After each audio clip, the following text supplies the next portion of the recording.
찬양의 고백이 우리 모두의 고백이 되기를 원합니다. 네, 우리 사랑하는 하나님께 박수! 감사합니다.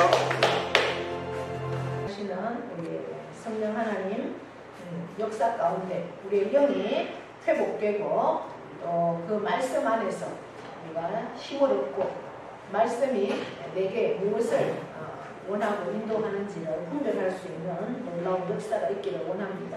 또한 우리 육신도 말씀 가운데 또 예배 가운데 하나님의 손길로 치유되는 강건함을 얻는 그런 시간이 되기를 축복합니다. 네. 느헤미야서를 우리가 보고 있습니다. 그리고 지난주에는 주일에는 1장을 우리가 함께 살펴보았습니다. 느헤미야라는 이름의 뜻은 하나님께 위로를 받는다 이런 뜻입니다. 세상의 사람한테 위로가 아니라 하나님께 위로를 받는다. 굉장히 좋은 그러한 이름입니다. 그래서 이 느헤미야는 종교인이 아닙니다. 또 물론 뭐 하나님을 믿는 그러한 사람이지만 종교 그때 당시에 제사장이라든지 어떤 레위인이 아니라는 뜻이죠. 한 정치인이라고 하면 맞겠죠. 그러니까 왕을 가장 가까이에서 보필하는, 그러니까 왕의 생명이 느헤미야의 손에 달려 있다고 해도 과언이 아닐 만큼 그만큼 중요한 위치에 있던 굉장한 고위직의 관원이었습니다. 그 바벨론에 포로로 잡혀간 지가 70년, 그리고 페르시아한테 점령을 당해서 그들이 포로로 잡혀간 지가 벌써 지금 한 150년이 되는 그러한 상황에 이 느헤미야는 국적이 페르시아가 아니죠. 유대, 이스라엘 국적을 가진 그러한 이방인이 그 나라의 가장 높은 지위, 왕의 생명줄을 가지고 있다고 해도 과언이 아닌 그러한 위치까지 올라갔다는 것은 하나님의 은혜 아니고는 있을 수가 없습니다. 물론 본인의 능력도 있었겠지만 전적인 하나님의 은혜다라는 그러한 모습을 보면서 이제 1장, 우리가 지난 주일 1장에서 느헤미야가 아닥사스다 왕 제20년 기슬르월에 수상궁에 있는데 이렇게 시작을 하는 말씀으로 시작을 합니다. 느헤미야가 1장 1절이. 그런데 그때 유대 땅에서, 내 고향 땅에서 사람들이 와서 이야기를 하는 거죠. 예루살렘의 형편을 전하는 겁니다. 우리가 1장에서 보았습니다. 예루살렘이 어떠한 상황인가. 한 80년 전에 고레스 왕의 칙령으로 인해서 스룹바벨이 또 예수아가 이렇게 인도자가 되어서 그들이 성전 건축을 하기 위해서 길을 떠났죠.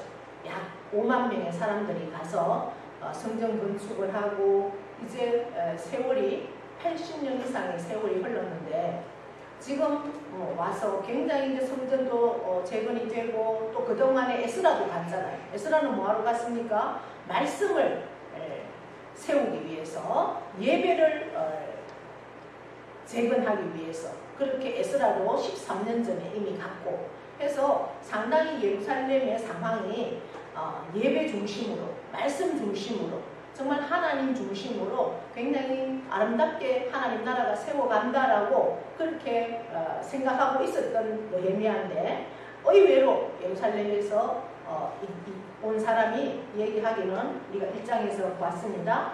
어떤 소식을 전합니까? 예루살렘에 있는 모든 동포들이 너무나 이제 극심한 환난 가운데 능욕을 당하고 있다. 삶이 너무나 피폐하다. 예루살렘 안에 있는 사람들은 불과 한 4천 명 정도밖에 살지 않는다. 그런데 너무나 상황들이 어렵고 힘들다. 예루살렘 그 성벽은 다 무너져서 그냥 엉망이고 성문도 다 불타고, 그러니 여러분, 성전이 있고 성이 있는 데는 성벽이 없으면 어떻게 됩니까? 뭐 그냥 도둑들이, 강도들이 뭐 수시로 와서 덮치고 그냥 탈취해가고 그러죠.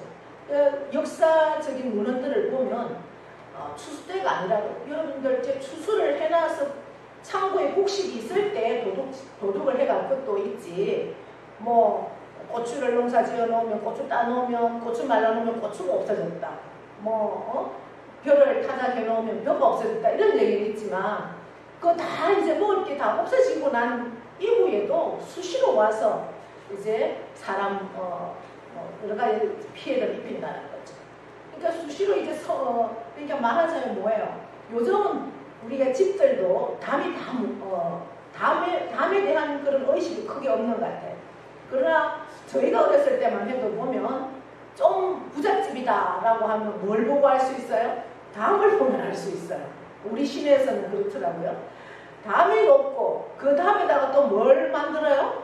막 철조망을 꽂고 또 그 다음에 벽을 깨가지고 꽂고, 집들이 담을 그렇게 많이 이제 왜 그렇게 담을 높게 하고 사람이 못 들어오도록 하겠어요? 그만큼 저희 어렸을 때만 해도 도둑이 많았다는 거예요. 잡도둑이. 예. 그래서 그만큼 그렇게 했어요. 요즘은 담을 많이 낮추는 것 같아요. 그 대신에 이제 CCTV라든지 이런 것들이 뭐 온데 다 깔려 있잖아요. CCTV 때문에 도둑들도 많이 이제 좀 잡히고 그렇게 한다고 합니다.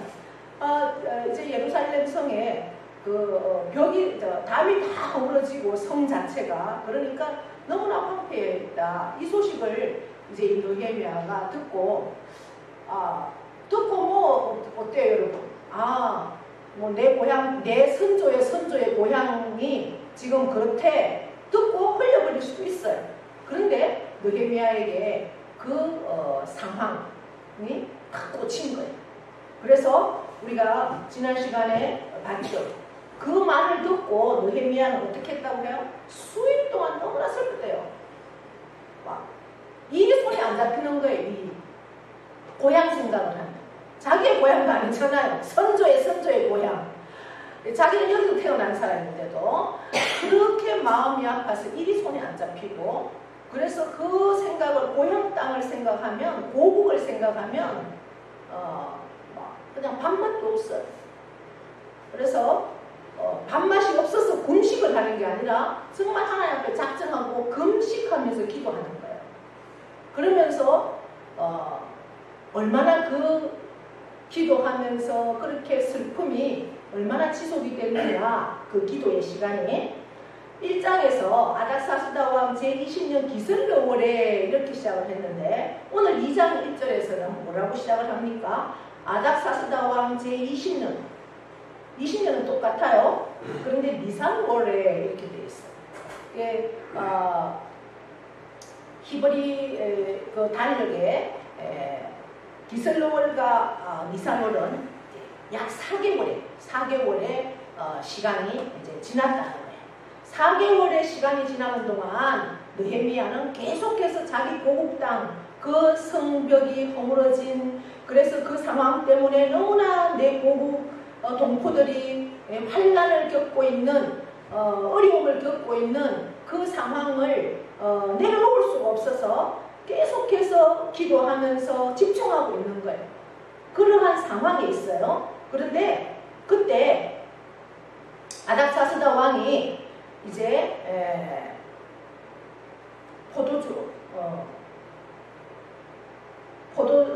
이렇게 뭐 잔치가 있는지 연회가 있는지 어떤 뭐 그런 이제 주안상이 들어가는 그러한 상황에 있었어요.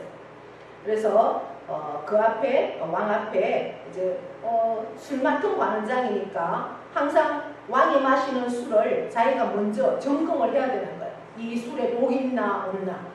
그러니까 항상 왕 왕보다 먼저 자기가 술을 마시고 왕이 마시고 그 다음에 왕의 고민도 자기가 들어줘야 되고 모든 결정을 할 때도 자기가 또 좀 들어줘야 되는 굉장한 그런 위치인데 그날도 그러한 상황에 있었는데 이전에는 근데 왕이 이렇게 하는 거예요. 왕이 먼저 느헤미야를 보면서 항상 느헤미야가 감사한 얼굴, 행복한 얼굴, 정말 그 기쁨의 얼굴, 힘을 주는 얼굴, 위로의 얼굴, 얼굴만 봐도 환해지는 그런 미소천사들 있잖아요. 그런 얼굴이었는데 오늘은 어떻다고 해요?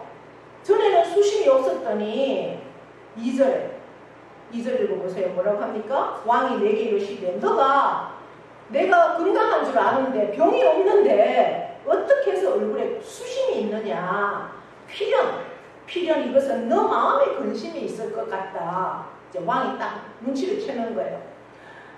사람이 아프면 몸이 아프면 얼굴에 나타나잖아요. 얼굴이 밝지를 못해요. 그런데 분명히 느헤미야 너는 건강한 걸 내가 아는데 너가 얼굴에 그렇게 수심이 가득한 걸로 봐서는 분명히 마음에 근심이 있구나. 도대체 그 근심이 뭐냐? 이렇게 왕이 먼저 묻는 거예요. 안 그래도 이 느헤미야는 때를 기다리고 있어요. 어떤 때? 내가 이곳에 나만 보이고식에서 될 일이 아니다. 이것은 분명히 하나님이 내게 주신 사명이다. 여러분 뭐 교회에 어떤 프로젝트가 있고 무슨 일을 하려고 하는데 하나님 내가 그 얘기를 들었을 때 하는가 보다 하고 뭐 듣고 지나치는 사람이 있는가 하면 그 일을 한데 뭐 문을 하나만 새로 하고 또 뭐 뭔가 새롭게 해야 될 거 있대. 그러면 거기에 사명이 있는 사람은 그것을 그냥 홀려서 듣지 않아요. 그러면 기도하게 되지. 내 힘으로는 할 수 없을 때 기도합니다. 그러면 하나님께서 하나님의 때에 반드시 그 일을 함께 할 수 있는 그런 역사들을 허락하셔요. 느헤미야는 지금 그 얘기를 듣고 내 고국닭이 성벽이 무너져서 황폐하다는 얘기를 듣고 그냥 스쳐 지나가는 것이 아니라 계속해서 기도한다는 것은 그것을 그 일을 내가 감당해야 할 일이라는 것은 하나님의 사인이에요. 그것을 느헤미야는 캐치하고 계속 기도하고 있었어요. 그러면서 느헤미야는 때가 되면 이 왕한테 이야기를 해서 내가 고국 땅에 가서 그 성벽 재건하는 일을 내가 해야 되겠다 이렇게 기도하면서 하나님 길을 열어주세요. 하나님이 함께 해주세요. 하나님 아닥사스다 왕의 마음을 움직여주세요. 은혜를 베풀어주세요. 계속 그렇게 기도하고 있는 거예요. 그랬는데 아닌 게 아니라 자기가 얘기하기 전에 자기가 어떻게 먼저 얘기하겠어요. 그런데 왕이 눈치를 채고 먼저 얘기하는 겁니다. 그래서 왕한테 뭐라고 합니까? 때는 이때다. 왕은 만세수를 하옵소서. 내 조상들의 묘실이 있는 성읍이 이제까지 황폐하고 성문이 불탔사오니 내가 어찌 얼굴에 수심이 없사오리까? 이렇게 대답을 하는 거예요. 여러분 왕이 그렇게 얘기하니까 이제 느헤미야는 아주 지혜롭게 너무나 감사합니다. 성은이 만극하옵니다. 뭐 이렇게 얘기하는 거겠죠. 그러면서 내 조상들의 묘실이 있는 내 고국 땅에 내 조상들의 묘실. 우리나라도 유교 문화 때문에 조상을 굉장히 찾잖아요. 네. 나는 못 먹고도 제사상은 막 근하하게 뭐 거의 남한테 빌려가지고 제사상 사는 사람들도 있더라고요. 옛날에는. 요즘은 뭐 그렇지 않겠지만. 예. 나는 때거리가 없어서 밥 한 끼 쌀밥 한 번 못 먹으면서 어때요? 제사상은 쌀밥 어떻게든 그렇게 빚을 내서라도 막 그렇게 차리잖아요. 그만큼 조상을 찾잖아요. 뭐 돈은 내가 뭐 내 집은 제대로 못 해놓고 살아도 조상 묘는 또 잘해야지 된다. 뭐 이런 거 있어요. 그런데 이 페르시아도 아닥사스다 왕이 사는 이 페르시아도 그런 문화가 있는 거예요. 조상을 잘 섬겨야 된다 하는구나.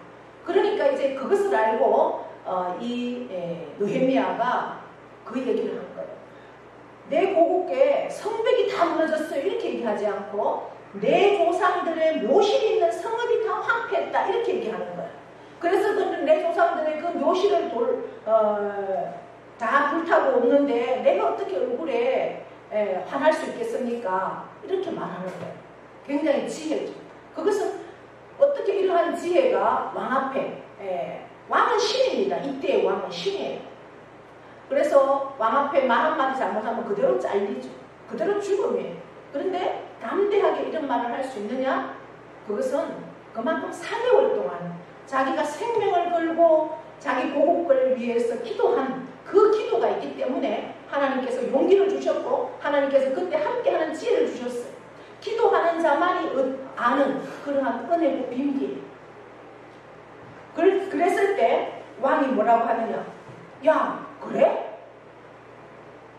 너가 그러면 내가 무엇을 해주기를 원하느냐? 그렇게 왕이 묻는 거예요. 야, 이 놀랍지 않습니까? 뭐 왕도 묘실이 그렇게 황폐하다 그러면 그래? 하고 지나갈 수 있는데 왕이 아, 그래? 그럼 내가 뭘 해주리? 이 말은 뭐예요? 내가 백지수표 줄게. 네가 원하는 걸 내가 다 해줄게. 이 말이에요. 뭐라도 적어. 뭐라도 요구해. 내가 다 해줄 수 있어.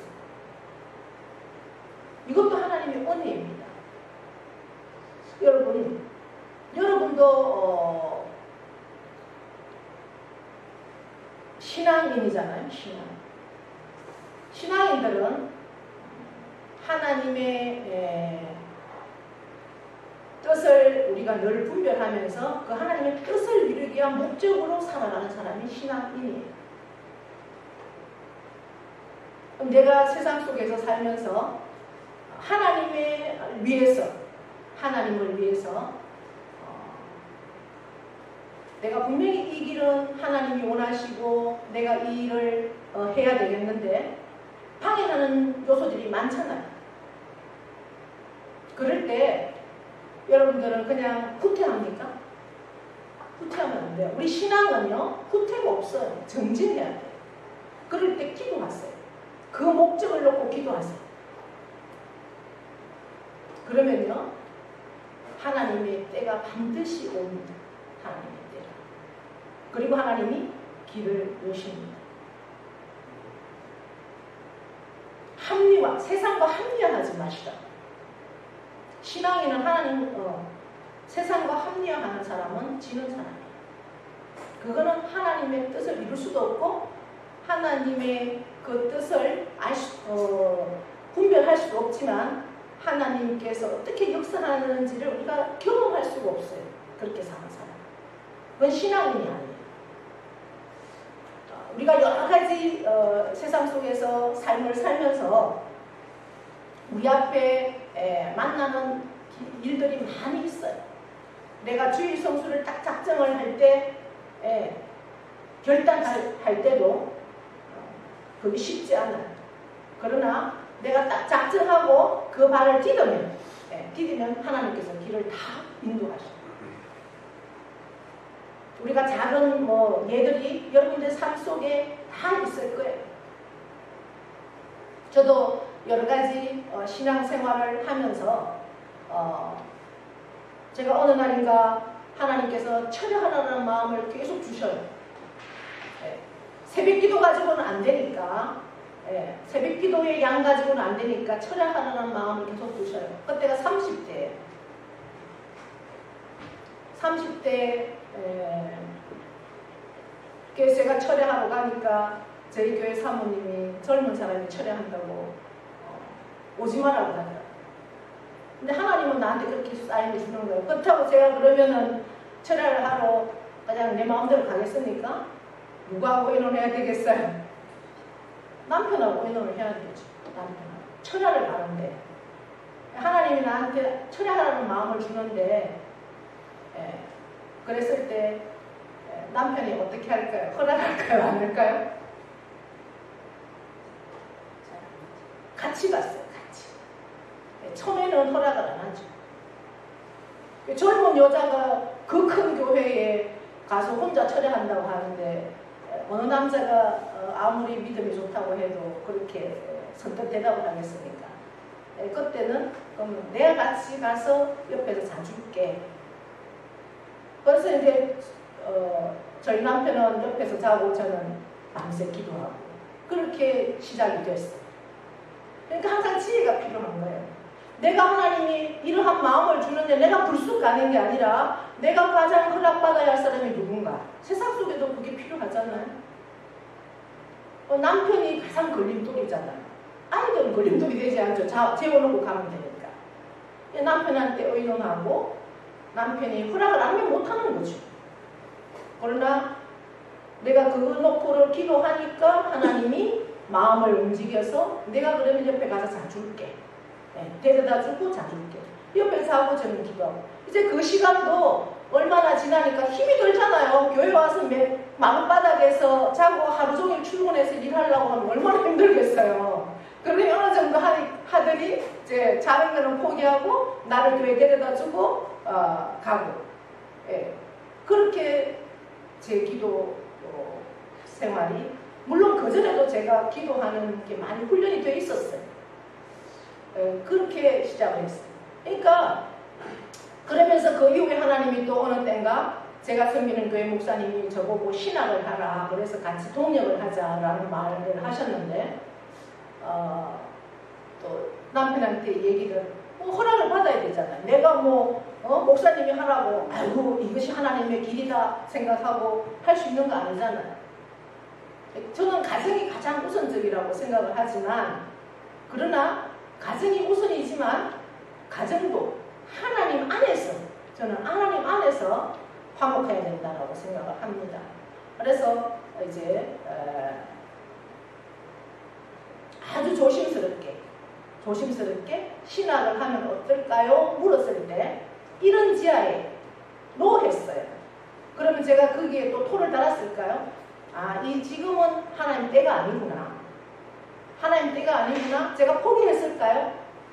그냥 마음속에 가지고 있으면서 최선을 다해서 저는 가정에 충실했고 그러나 하나님의 내게 주시는 그 시간들을 계속 충실하게 그렇게 움직이면서 약 10년 정도의 시간이 흘렀을 때 그때는 하나님께서 제가 감당할 수 없을 정도의 어떤 성령의 역사하심이 있더라고요.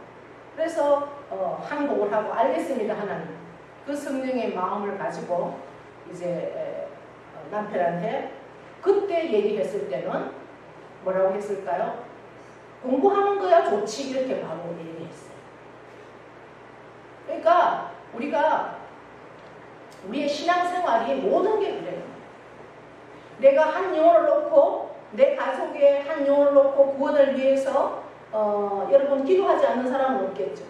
내 남편이 불타는 지옥 정말 그 영원한 지옥에서 미꾸라지가 소금치듯 구더기가 죽지 않는 우리 성경에 다 기록되어 있잖아요. 지옥이 영원한 불 속에서 죽지 않아요. 영생해요. 천국에서 영생하는 거와 지옥 영생하는 게 똑같아요.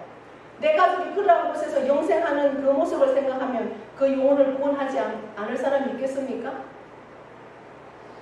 밥맛이 있겠어요? 내 자녀가 그렇게 신앙생활을 안 하고 하나님을 아버지라 부를 수 없는 예수님을 나의 주인으로 모시지 않는 그러한 나의 자녀와 나의 가족이 있는데 내가 발 뻗고 잘 수 있겠습니까?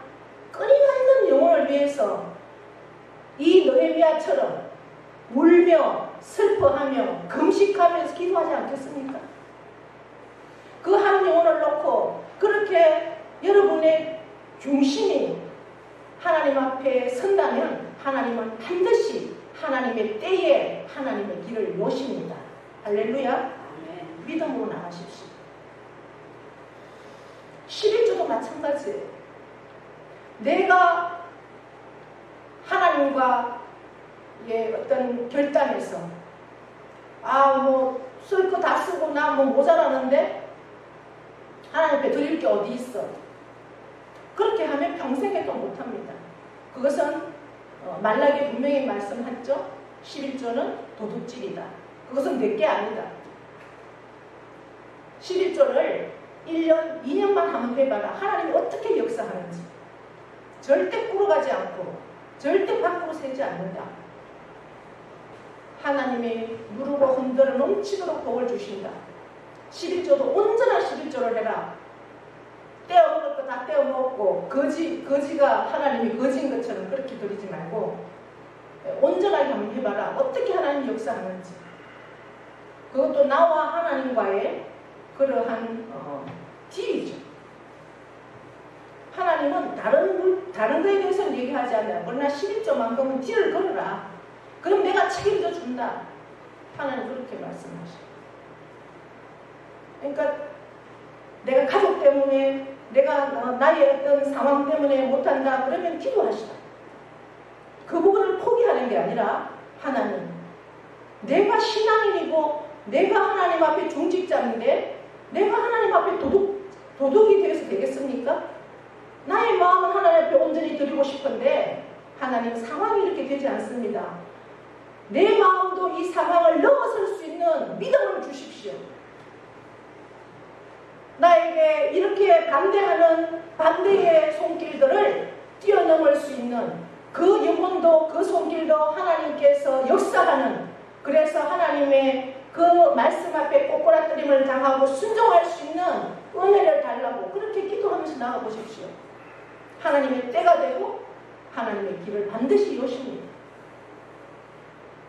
저는 제 얘기를 자꾸만 해서 죄송한데요. 우리 박영준 장로님이 학교에 이사장 따님이 하나밖에 없어요. 이사장의 딸이.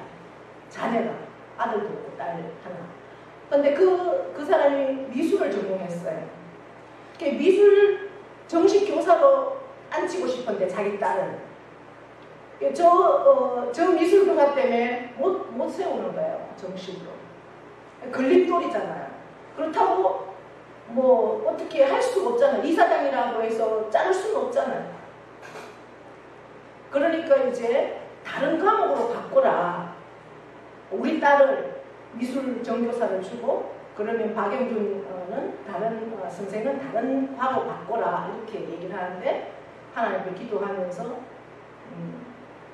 오케이 했을까요? 안 했을까요? 노 했어요. 그러니까 이사장한테 미우틀이 바뀌겠어요? 안 바뀌겠어요? 이사장은요 임명권자예요.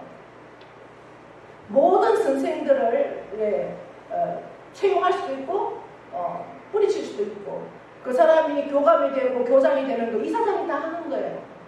평생. 그래서 우리는 평생 교사로 끝날 줄 그렇게 생각했어요.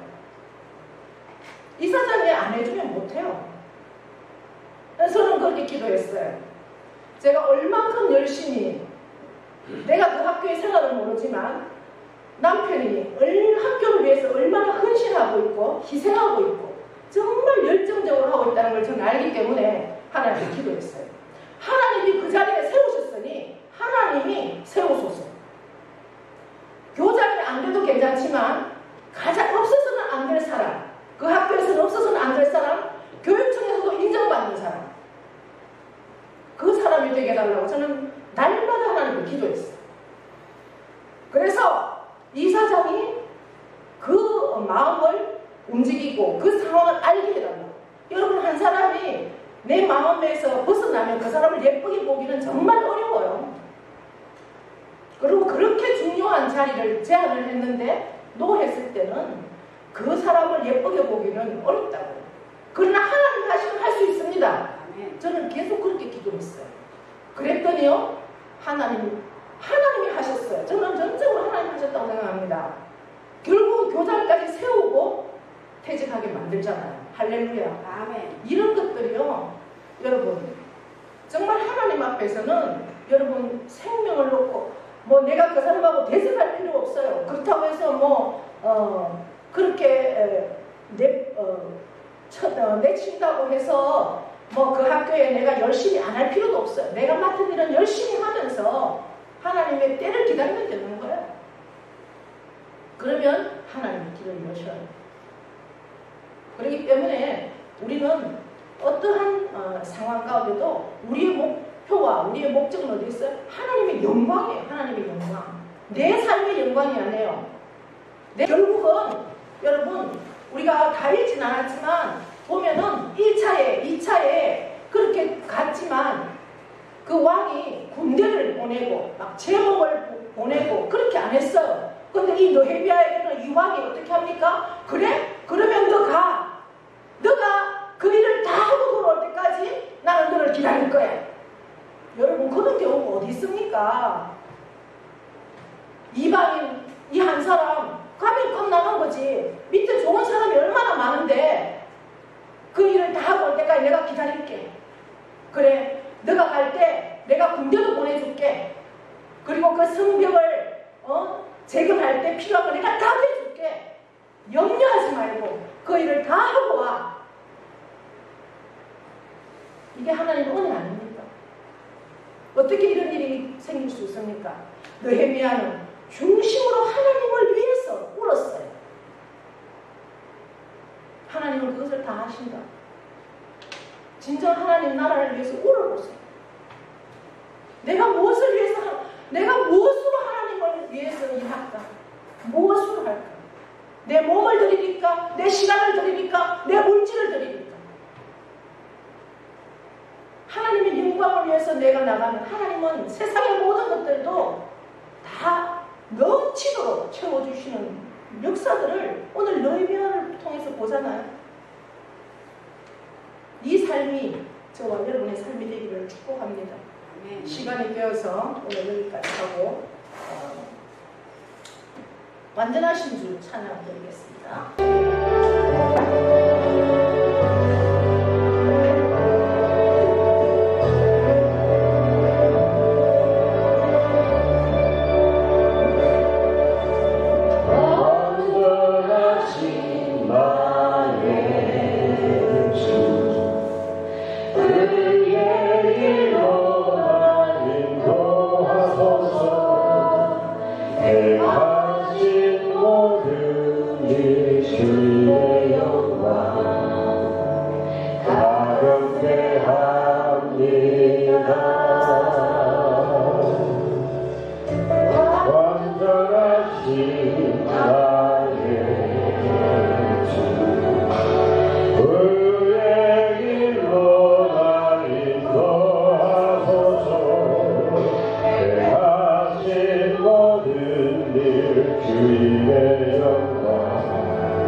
하나님 아버지 감사합니다.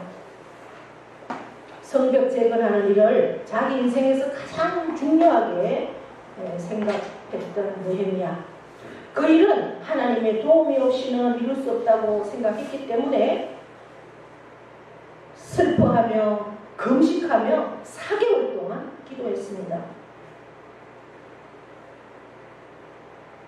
느헤미야의 그 기도는 내가 가진 세상의 이 권력 다 내려놓고 하나님의 나라를 위해서 헌신하겠다는 그러한 기도였습니다.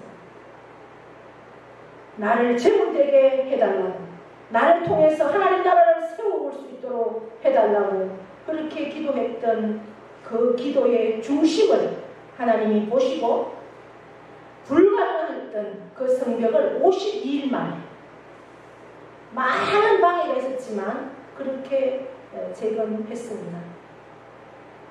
그렇게 기도한 기도의 역사로 아닥사스다 왕, 신으로 여기는 그 왕의 헌신, 그 마음을 하나님이 움직여 주셔서 여러 가지로 가장 위대한 것들로 느헤미야에게 다 허락해 주셨고 기다려줬고 다시 그 자리에 돌아갈 수 있도록 그렇게 해주셨던 것은 느헤미야의 하나님을 향한 중심, 하나님을 뜻을 이루기 위한 기도, 그리고 결단, 그리고 자신을 제물로 드렸던 것으로 인해서 그러한 복을 누렸습니다.